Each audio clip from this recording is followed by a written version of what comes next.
Jalan சனாய் சீலோங் சாலையில் நேற்று மாலை 4:15 மணியளவில் 2 லாரிகள் மற்றும் ஒரு கார் விபத்துக்குள்ளானதில் 3 பேர் உயிரிழந்தனர்.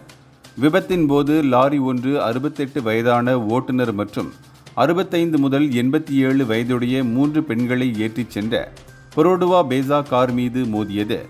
மோதிய வேகத்தில் 2 வாகனங்களும் எதிர் திசையில் வந்த மற்றொரு லாரி மீது மோதின என்று கூலாய் மாவட்ட காவல்துறை தலைவர் ஏசிபி தான் செங்லி தெரிவித்தார். இதனைத் தொடர்ந்து சம்பவ இடத்திலேயே 23 வயதான லாரி ஓட்டுநர் உயிரிழந்தார். மற்றொரு லாரி ஓட்டுநரும் பேசா காரில் பயணித்த ஒரு பெண் பயணியும் தமங்கோங் ஸ்ரீ மகாராஜா துன் இப்ராஹிம் மருத்துவமனையில் சிகிச்சை பலனின்றி உயிரிழந்தனர்.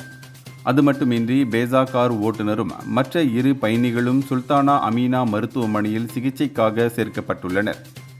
எனவேதான் இந்த விபத்து குறித்து தகவல் தெரிந்தவர்கள் இன்ஸ்பெக்டர் அகமட் சஃப்வான் அபு நயீமை தொடர்பு கொள்ளுமாறு கேட்டுக் கொள்ளப்பட்டுள்ளனர்.